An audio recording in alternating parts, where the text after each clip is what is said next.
Hello बच्चों, मैं Prabhakar sir आज आपसे आपके लिए लाया हूं एक और नया टॉपिक जो अलंकार पर बेस्ड है, जो हमारी कई परीक्षाओं में आ चुका है और कई परीक्षाओं में आने के लिए रहता है अलंकार का टॉपिक। तो सबसे पहले हम बात करें अलंकार की।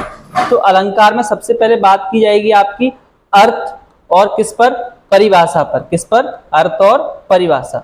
अगर आपसे कोई पूछता है कि अर्थ क्या होता है और परिभाषा क्या होती है, ठीक है, तो सबसे पहले हम अर्थ की बात करें तो अर्थ का मतलब ये होता है कि हम किसी भी व्यक्ति को समझा सकें, उसे अर्थ कहा जाता है। अर्थ मतलब कि जैसे कोई ठेले वाला जा रहा है तो उसको अपन समझा सकें कि अलंकार क्या होता है, वो अर्थ कहलाता है। और परिभाषा क्या होती है? जो उस पर लिखी जाने वाली कम शब्दों में जो होती है उसे परिभाषा कहा जाता है। ठीक है, तो किसी भी टॉपिक पर अगर अर्थ और परिभाषा की बात करें तो अर्थ का मतलब कॉमन सेंस में लगाने का मतलब ये होता है कि वह चीज जो एक छोटे से छोटे लेवल का बच्चा भी समझ सके और बड़े से बड़े व्यक्ति भी समझ सके, उसे अर्थ कहा जाता है। और परिभाषा क्या कहा जाती है? जो कम से कम शब्दों में लिख दी जाती है उसे परिभाषा कहा जाता है। ठीक है, तो देखिए सबसे पहले अलंकार।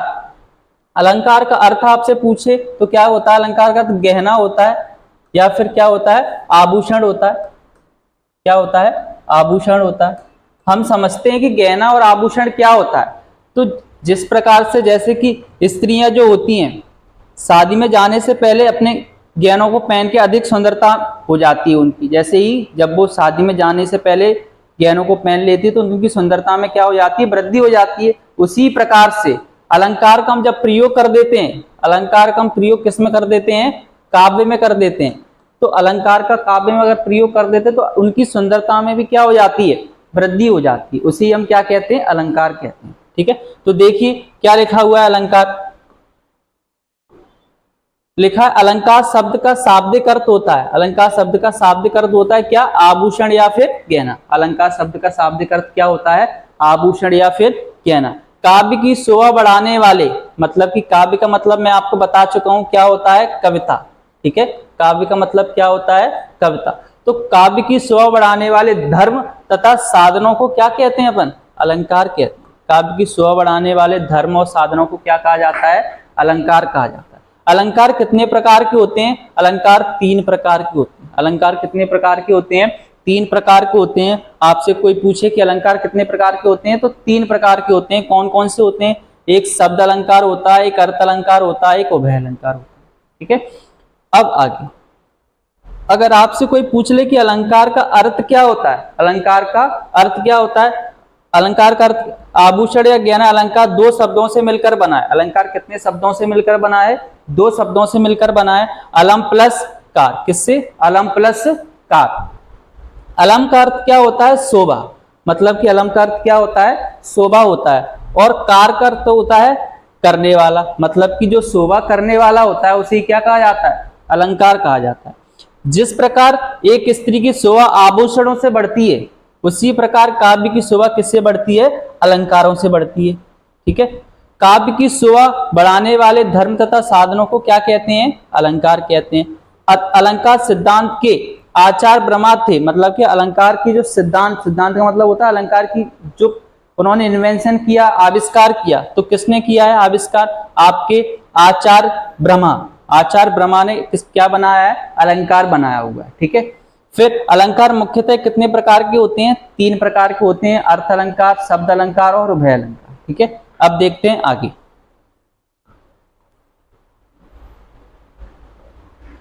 सबसे पहले हम बात करें अर्थ अलंकार या फिर शब्द अलंकार की। ठीक है, शब्द अलंकार, अर्थ अलंकार, उभय अलंकार एक ही साथ होते हैं आपके। तो सबसे पहले हम बात करते हैं या अर्थ अलंकार की बात करें या उभय अलंकार की बात करें या शब्द अलंकार की बात करें, तो सबसे पहले हम उठाते हैं शब्द अलंकार। ठीक है, तो शब्द अलंकार क्या होता है? यहाँ पर शब्दों के प्रयोग से काव्य की सुंदरता बढ़ाई जाती है। मतलब कि यहाँ पर अगर शब्द अगर प्रयोग हो रहे हैं तो उनकी सुंदरता में किसकी वृद्धि हो जाए? काव्य की वृद्धि हो जाए। कहने का मतलब यहाँ पर शब्द आपके आ रहे हैं तो उनमें वृद्धि हो जाती है, काव्य की सुंदरता बढ़ जाती है। तो किनके द्वारा सुंदरता बढ़ जाए? अगर शब्दों के द्वारा सुंदरता बढ़ जाती है तो उसे कौन सा अलंकार कहते हैं अपन? शब्द अलंकार कहते हैं। ठीक है, जिसमें आपके कौन कौन से अलंकार आते हैं? अनुप्रास अलंकार आता है आपका, यमक अलंकार आता है आपका, श्लेष अलंकार आता है, इसके अलावा और भी अलंकार इसके अंतर्गत आते हैं। अगला है अर्थ अलंकार। अर्थ अलंकार हम किसे कहते हैं? जहाँ अर्थ के द्वारा काव्य की शोभा बढ़ाई जाती हो या काव्य की सुंदरता बढ़ाई जाती है उसे हम क्या कहते हैं? अर्थ अलंकार कहते हैं। ठीक है, मतलब कि यहाँ पर हम किसी का अर्थ निकालकर उस काव्य की शोभा बढ़ाई जाएगी, उसे क्या कहेंगे हम? अर्थ अलंकार कहेंगे। जैसे कि उपमा अलंकार, रूपक अलंकार, अतिशयोक्ति अलंकार, उल्लेख अलंकार और आदि। ठीक, अगली बात करें हम किसकी? उभय अलंकार। उभय अलंकार का मतलब होता है कि दोनों। अगर उभय अलंकार का अर्थ पूछे जाए तो क्या होता है? दोनों होता है। ठीक है, क्या होता है? दोनों। ठीक है, जहां शब्द और अर्थ दोनों के प्रयोग से काव्य की सुंदरता बढ़ाई जाए। कहने का मतलब ये होता है यहाँ पर शब्द भी आपका आ रहा हो और अर्थ भी आपका निकल रहा हो, उसे हम कौन सा अलंकार कहेंगे? उभय अलंकार कहेंगे। ठीक है, उसे कौन सा अलंकार कहेंगे हम? उभय अलंकार कहेंगे। जैसे कि ब्याज निंदा अलंकार, ब्याज स्तुति अलंकार आदि। ठीक है, ये किसके उदाहरण हो गए? आपके उभय अलंकार के उदाहरण। आइए हम कुछ अलंकार को पढ़ते हैं और उनके उदाहरणों को देखते हैं। तो सबसे पहले हम बात करें किसकी? विरोधाभास अलंकार। किसकी बात करें? विरोधाभास अलंकार। तो विरोधाभास अलंकार हम उसे कहते हैं यहाँ पर विरोध तो हो रहा है लेकिन विरोध का आभास नहीं होता है। जिस प्रकार से, जैसे कि अगर आपका कोई दोस्त है, वह दोस्त आपकी बेइज्जती कर दे लेकिन आपको बेइज्जती का आभास नहीं हो, उसे हम क्या कहते हैं? विरोधाभास अलंकार कहते हैं। जैसे काव्य में यहाँ वास्तव में विरोध नहीं होता लेकिन विरोध का आभास होता है, वो कौन सा अलंकार होता है? विरोधाभास अलंकार।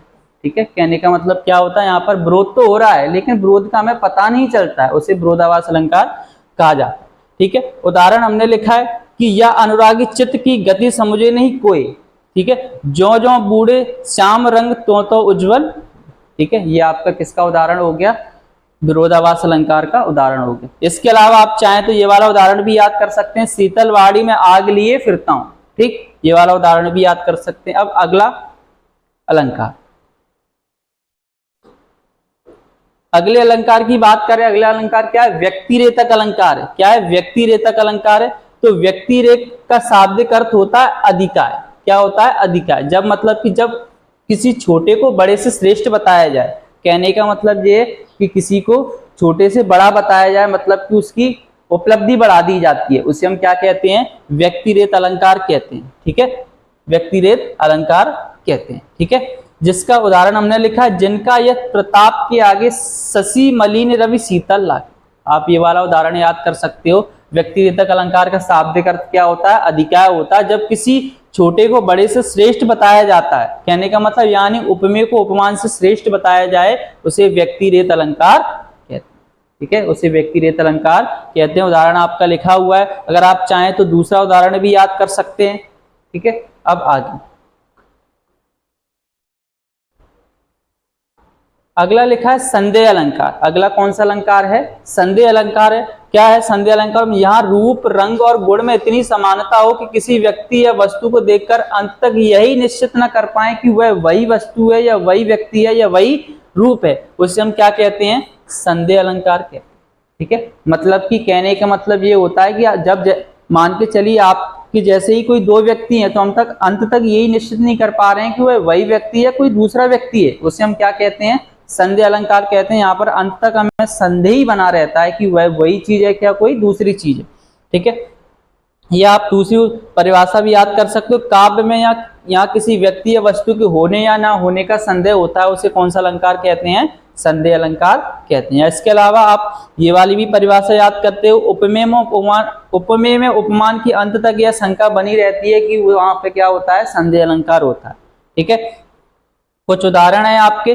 पहला उदाहरण आपका लिखा है कि नारी बिच सारी है। नारी बिच सारी है, यहाँ पे आपका एक बार लिख देता हूं कि सारी है, और सारी की नारी है कि नारी ही की सारी है कि सारी ही की नारी, ये वाला आप याद कर सकते हो। या इसके अलावा एक और लिखा है, लक्ष्मी थी या दुर्गा थी या स्वयं की वीरता अवतार, ये वाला भी कर सकते हो आप जो चाहें कोई एक उदाहरण को आप याद कर सकते हो। परीक्षा में आपका एक उदाहरण और उसकी परिभाषा पूछी जाती है। ठीक है, अब आगे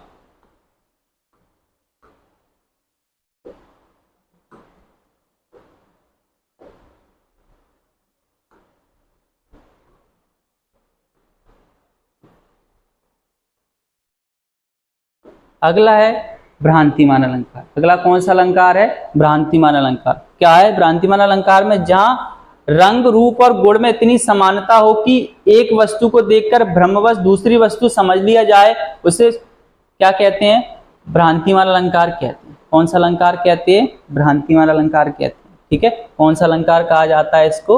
भ्रांतिमान अलंकार के, ठीक है। और इसको दूसरा नाम क्या होता है? ब्रह्मवश अलंकार भी होता है। कौन सा अलंकार होता है? ब्रह्मवश अलंकार। कौन सा अलंकार होता है आपका? ब्रह्मवश अलंकार होता है, ठीक है। और आगे क्या है, और दूसरी परिभाषा आप कर सकते हो, यहाँ पर समानता के कारण किसी वस्तु को अन्य वस्तु का भ्रम हो जाए, मतलब कि हमें एक वस्तु को देखकर दूसरी वस्तु का भ्रम हो जाता है, उसे कौन सा अलंकार कहा जाता है? भ्रांतिमान अलंकार कहा जाता है, ठीक है। इसके उदाहरण हमने लिखे हैं कुछ, कि ओस बिंदु चुग रही हंसनी मोती उनको जान। आप ये वाला भी कर सकते हो, या चाहो तो ये वाला भी कर सकते हो। मुन्ना तब मम्मी के सिर पर देख देख दो चोटी, भाग उठा भय मानकर सिर पर सापिन लूटी। आप ये वाला उदाहरण भी याद कर सकते हो। ये किसका उदाहरण हो गया? भ्रांतिमान अलंकार का उदाहरण हो गया, ठीक है। इसके अलावा आगे हम किसकी बात करें? सांग रूपक अलंकार की बात करें। किसकी बात करें? सांग रूपक अलंकार। जब काव्य में एक से अधिक स्थान पर रूपकों की प्राप्ति हो जाती है, मतलब कि यहाँ पे एक से ज्यादा रूपक मिल जाते हैं, उसे कौन सा अलंकार कहा जाता है? सांग रूपक अलंकार कहा जाता है। या फिर एक और दूसरी परिभाषा याद कर सकते हो, यहाँ उपमेय के सभी अंग पर उपमान सभी अंगों का आरोप हो, मतलब कि यहाँ पर उपमेय और उपमान में दोनों में समान आरोप होता है, उसे कौन सा अलंकार कहा जाता है? सांग रूपक अलंकार कहा जाता है, ठीक है। आप ये वाला उदाहरण भी याद कर सकते हो, बीती विभावरी जाग रही। ये सिंपल सा छोटा सा उदाहरण याद कर सकते हो। या इसके अलावा ये वाला उदाहरण भी चाहो तो, उदित उदयगिरी मंच पर रघुबर बाल पतंग, विकासे संत सरोज सब हर्षे लोचन भ्रंग। आप ये वाला भी उदाहरण याद कर सकते हो। इसके अलावा और भी उदाहरण है, वो भी आप याद कर सकते हो, ठीक है। अगर आपको यहाँ तक समझ में आया है तो आप सभी वीडियो को देखिए और आने वाली वीडियो को आप देखते रहिए। तब तक के लिए थैंक यू, धन्यवाद।